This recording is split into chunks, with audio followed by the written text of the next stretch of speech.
This is one of my most controversial videos of the year because I'm sharing my 2025 interior design trend predictions. For some of you, you're going to walk away upset, devastated, confused, and others of you are going to be so damn excited. I'm excited to chat about it all down in the comments, but let's talk about my 2025 interior design trend predictions. The first very big 2025 design trend you're going to see is the motion sofa. So how many people have a family member that has one of those hideous recliners and you never understood what it was about until you sat in it? Well, yes, the ugly ones, they're kind of on their way out. I mean, lots of companies are going to continue to sell them, but higher quality brands that are kind of more angled towards people who really value the aesthetic are also coming out with motion sofas. So I saw it first at Value City Furniture. I love their stuff. That's what my plush is. That's what my Malibu is. So I love shopping with them. They have their designer looks collection, and I noticed they started coming out with motion sofas. I saw the same thing at our house, and I saw the same thing at Restoration Hardware, and I really think that there's something there because people have these beautiful sofas and they're hard as rocks or they're uncomfortable as crap, and you're like, okay,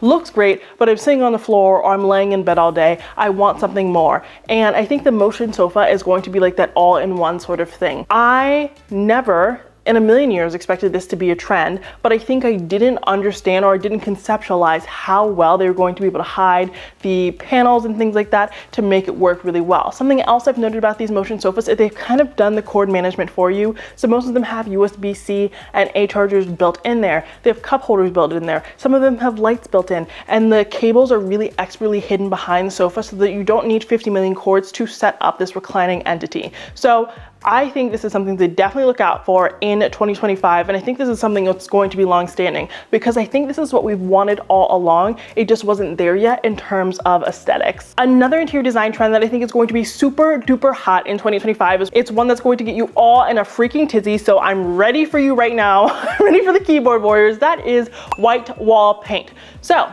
in 2021, everyone had white walls and gray walls. Then there was this resurgence or this popularity of the modern organic. So we wanted the earthiness, we wanted this, we wanted that. And that made sense for the time, right? Because we were all pushed indoors. We couldn't really enjoy the outdoors quite in the same way. So we were missing those earthy tones of the browns and the creams and the greens and things like that. So people started moving towards warmer paint colors. And I think it's beautiful. I don't think it's going away, but I think the total hatred for white paint is going away. And the reason for that is that white paint is an excellent backdrop. Now, I'm not saying other colors aren't wonderful backdrops, but if you go with like a light green paint, you really have to think about matching a little bit more or complementing a little bit more than you have to do with the color white. I think white is just like a very safe color. It's the safest of the colors. It's even more safe than like a black, I would say. Now, white is becoming popular because people are starting to value art more. I think with social media these days, there are a lot of different artists coming out of the woodwork, and I think it's absolutely beautiful. So people are really investing in original artwork a whole lot more because they're not trying to, just buy Andy Warhol, right, for millions of dollars. Most people can't afford that, but there are smaller artists sharing artwork for $50, $100, $250. So it's the same amount of money you'd be paying at like a Home Goods or a Marshall's, but you're getting to support a small business and you're getting something that's very, very unique and not mass produced. Well, when it comes to putting all that art up on the wall, it can be nice to not have to match it to your paint color. I firmly believe that when it comes to art, you should buy something because you love it. It doesn't even matter if you don't have a place for it. I think art is one of those things that if it speaks to you, you have got to bring it home. So that's why I love having white walls, because no matter what painting I bring home, it is going to, complement the other things around it. It just kind of makes it easy, and it allows me to stop having to sacrifice my love for a particular piece of art or sculpture or painting or whatever it is for the sake of a paint color. I don't know. I just think art is probably the most difficult thing to acquire for a home because it's so special, it's so niche, it's so personal that having white paint makes that so much easier. And white paint really allows that painting to shine. If you have a painting that has blue and green and red and your walls are purple, it can be really, overstimulating, overwhelming, and sometimes we just want to stop and appreciate art. Think about the last time you were in a museum or an art gallery. All of the walls are white or they're beige because we really want the art to be front and center. And as I said, I think just with the greater appreciation and greater access to original artwork, I think that we're going to see that shift. Now, I don't don't think we're going to see that with people who still really value like the modern organic and the wabi-sabi. I don't think that that's going to change for them, but I think for everyone else, we are going to move more so into white. Since we're talking about the color white, let's talk about some more colors that I think are going to be very prevalent in 2025. Now, of course, the color brown has been really popular in the tail end in 2024, and rightfully so. I think it's replaced gray. So everyone loves black, everyone loves white. Gray was kind of giving like serial killer, and we were kind of over it, and it was like in every modern farmhouse, or every farmhouse took race planet Earth, and we were just kind of over it. And now brown has kind of entered the chat because it's a little bit more sultry, it's more inviting, it's more so connected to the earth. And again, that's something that we're really looking for in interior design. And it's a color that has been extremely popular in fashion as of late. And the link between fashion and interior design is so close that it only makes sense that since brown has been popular on the runway, it is also going to be popular in the home as well. Brown is also like a very grounding color, obviously, because it's the same color as the ground. So I think it's a really great way to kind of level the home, set the foundation for the home. So you've been seeing a lot of brown rugs in production. Arvin, for example, he has the Aurel rug. It comes in a brown. Ashley Tisdale just came out with another collection with Rugs USA. Lots of brown rugs as well. I think it's a great way to kind of get an ode to the outdoors, get an ode to the earth inside. It's just a color that kind of makes sense to be like on the floor with your rugs and things like that. Obviously, we see that with our wood tones in and of itself, but I think that's why brown has been really popular. Brown is also just really easy to complement with other colors. It really blends in with all those other warm tones that have been really popular. So the burgundies, the creams, the ochres, those things that we've been seeing a lot in the mid-century modern, I think they're expanding beyond the mid-century modern. I think there's been like this really huge blend of interior design styles. They're not as cut and dry as they once were. So I think we're just seeing more color play, and I think brown, again, is a really great foundation. If we're gonna go with like a black instead or a white instead, I think the contrast is just too stark, but I think the brown allows for like a more peaceful transition. Another color that's going to continue to be hot in 2025, because every influencer on planet Earth has painted their powder room this color, is the color burgundy. Burgundy is a beautiful color. I will say that reds, burgundies, they're very overstimulating colors. They're very energetic colors. They're wonderful. They're great for if you want to feel energized, right? I mean, I've really already said it. Now, I think it is being overdone. I'm going to say that. I'm going to talk about this 2025 interior design trends, and I'm just here to provide you with the information, but at the same time, I also want to give you my 2 cents on it. I think this is one of those colors that's going to be severely overdone. I think red is just too energetic of a color. I've told this story before. One night in high school, I decided to paint my room bright red, and like I could not take it for more than 3 days. It was just too much. It's not a place to sleep. It's not a place to work. It's not a place to relax. So I think that while it's fine in the powder rooms that people are doing, as it expands beyond powder rooms, I think it's just going to be way too overwhelming, especially since it's being paired very heavily with the big 2024 interior design trend, which is color drenching. Personally, I do not think color drenching is going anywhere in 2025, so that's another trend to look out for next year, but I don't think the burgundy and the color drenching is going to be an evergreen sort of trend. I think it's going to kind of wind down as we kind of start 2025. I also think it's one of those colors that's very dark, so it's very difficult to clean, especially when you're color drenching, and it's just not super practical, I think, for everyday living, especially powder room. You definitely want to make sure your powder room is very clean, and it's hard to do so when it's super dark, coming from someone who has a super dark powder room, but I do have very light floors, so that helps a ton. Now, I'm not saying you shouldn't have burgundy at all. I think it's a beautiful color. I'm clearly buying into the trend. You can see it on my tree, but do it in more subtle ways. Add a burgundy pillow cover, go for some burgundy bedding, add that in your artwork. I love having red in my artwork. It's a great way to kind of like pick you up with your artwork. Like I said, it's a very energizing color. A nice accent red lamp could be really gorgeous. I know you guys have seen that unexpected red theory. This is a great opportunity to bring that in. I think a little pop of red really elevates the design. A lot of red can kind of overwhelm the design. So keep that in mind as you bring it into your home. But let me know down in the comments, how do you feel about the color burgundy? Is it one that you're going to incorporate into your home in 2025? Or is it an interior design trend you're going to pass up on altogether? I want to tell chat about it down below, so let's start having those discussions. We have one more color to talk about today, and I know we're really focusing on color, but color is having a resurgence, and that's a beautiful thing. That's a very beautiful thing. The next color that is becoming really, really popular right now is the color blue, more so of a navy blue, because the grand millennial style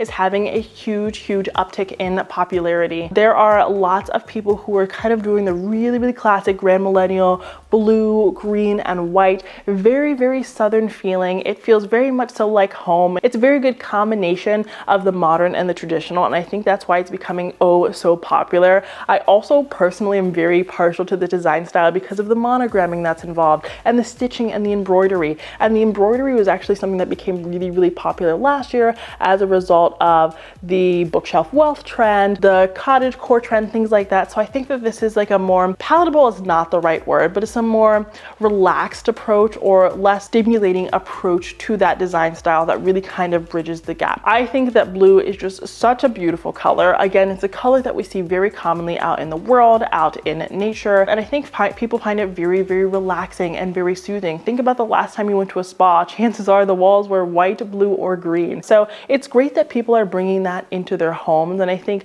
blue is a color that has just waned so much in popularity in the past few years, and I think it should really come back, and it is coming back because it's so inviting, it's so cozy, but it's not one of those overstimulating colors that we've seen so far. I'm even seeing blue in rugs that are being released, in art pieces that are being released. I think people used to kind of say, oh, blue is only traditional, but I think blue is kind of making a comeback in other forms. You're even seeing it at places like IKEA. They recently released like their Lindman mirror in a blue. They also did it in a red. You can see the color trends that are popping up. That is a good pro tip of the day. Look at the colorways that brands are releasing. If you're seeing these colorways pop up, you can say to yourself, hey, I think that's going to be trending. This might be a subtle way for me to buy into it if I like the trend, but I don't want to repaint my entire home or get a brand new sofa or something to that effect. I think blue is definitely having a moment. Green had its moment before. You saw everyone with the green tiles in their bathroom and the green paint and all that good stuff, and I don't think green is going anywhere. It's very sultry, it's very moody, it's very earthy, but I think blue is a lighter take on that, and I think that's one that's like a little bit more lifting for one's mental health. I don't have any evidence for that. That's just my personal opinion. I do want to say that sometimes I do actually talk about evidence-based link between like mental health and color theory. I'm not doing that right now. I'm just sharing my opinion. But blue is having a moment. It's gorgeous. I really want to see it incorporated into your home. I think it's just going to help you feel lighter, especially in your bedroom. If you're going to do it anywhere, I want to see it in your kitchen or your bedroom. I think it's just going to help, you know, kind of lift the spirits, help the design not feel so heavy, and it's going to really elevate your space. I'm done talking about color, I promise. Let's talk about the next 2025 interior design trend prediction, which is the mini mirror. Now, you guys know that my hatred for mini artwork is severe. I detest it. I don't understand it. I don't like it. I don't appreciate it, but I respect it because you got to do what you want to do in your own home. And there are lots of things that I do in my own home that you guys hate, and you certainly let me know. So last year we saw this mini painting trend. You'd have this big sofa that's like 12 feet long, and then you have a painting that's 2 inches by 2 inches, and people were like, that is it. This is luxury. This is a moment. And I do think that there is some merit in kind of steering outside of those interior design rules sometimes. There can be some intentionality there. It can be really striking. I personally like when art is too big a lot more than I like when art is too small, especially if you're not going to offset that art that's too small with a sconce or piece of lighting or something like that. But the mini art was big in 2024. You saw it absolutely everywhere, at every magazine, on every influencer's page, on every designer's page, everywhere. Now it's happening with mirrors. Why is it happening with mirrors? Well, I think people like cute stuff. We like little animals, we like little babies, we like things that are small. So I think that we just find little mirrors, little artwork kind of cute. And let's not forget about the fact that they're just plain cheaper. Therefore, you can get something with a little bit more visual interest, more detailing, more fun at a better price. Now, do I think that this should be a trend that should remain popular? No, because I find it to be a little bit impractical. Is this something that's kind of fun if you want to do it in your hallway? Sure. But if you are doing your bathroom and you're putting a vanity mirror up there, if your mirror is this big and you are this big, you're not going to see yourself. You're going to miss your makeup, you know, your lipstick actually ending up over here. You're not going to be able to see what you need to see. This is something that I might do if I'm going to do it in a bathroom, in a powder room. That's not where you're getting ready. That's like, hey, check in there, had to pee during a party, I'm out of there, went in there for the vibes. This is not something I would do in like a primary bathroom or anything like that. I think it's cute. I think it's fun. I do find it to be impractical, but I think we're going to keep keep seeing this with the designers.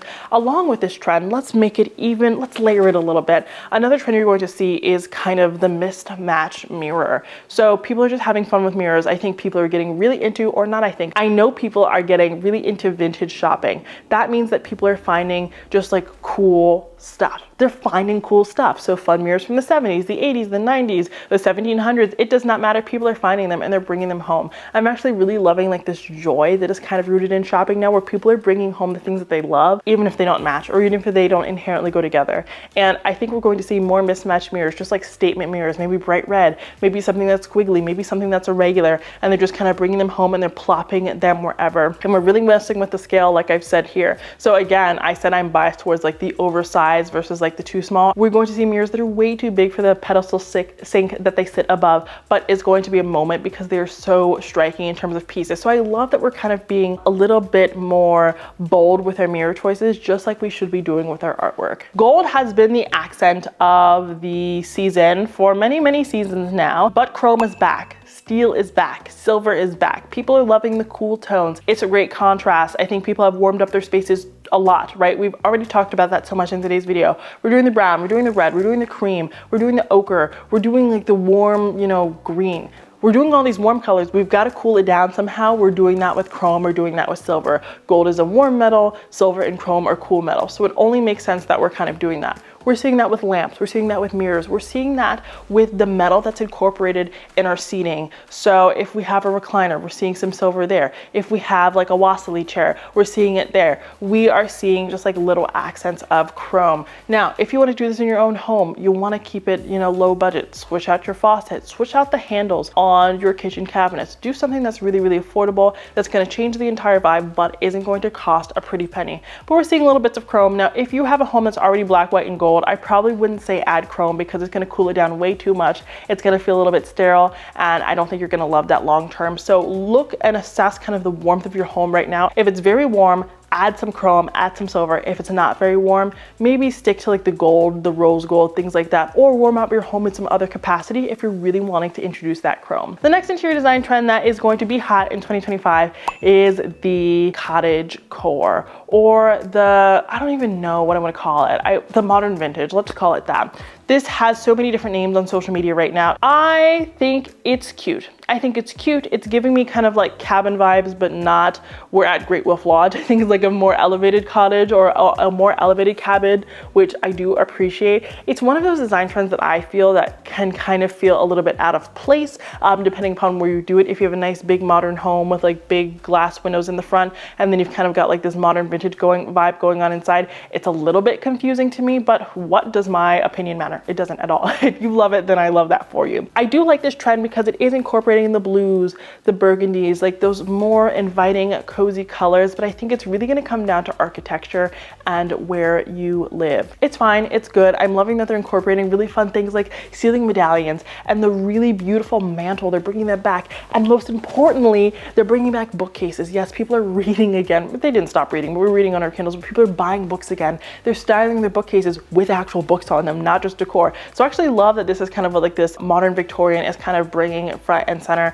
but I think it requires a lot of renovation to make a house look like that in this day and age, if that's not what the house was built to be inspired by, if that makes sense. So I love the vibe. Would I do it myself? Probably not. I think there's too much stuff for me to be able to live with it, but it's one that I really appreciate, and it's one of those design styles that I think is like the most cozy and most welcoming right now. So of the interior design styles we kind of spoke about today, I think if you want something really cozy, really warm, that's gonna be like perfect for the holiday season and beyond, obviously, because you're not gonna just redecorate your home for just, the holiday season, the modern vintage could be a really good option. But if you want to bridge the gap, kind of as I mentioned before, I think the grand millennial with the blues, the greens, and the white is going to be really great. But I also think it's really important to think about the history behind these interior design styles when you're choosing them, and whether or not that kind of makes sense for who you are, your lifestyle, things like that. I've not talked about that much on here, but let me know down in the comments if you'd like a video on that, because I think this there's a lot of nuance that needs to go into how we select things based upon our identities and things like that, but we can talk about that in another video.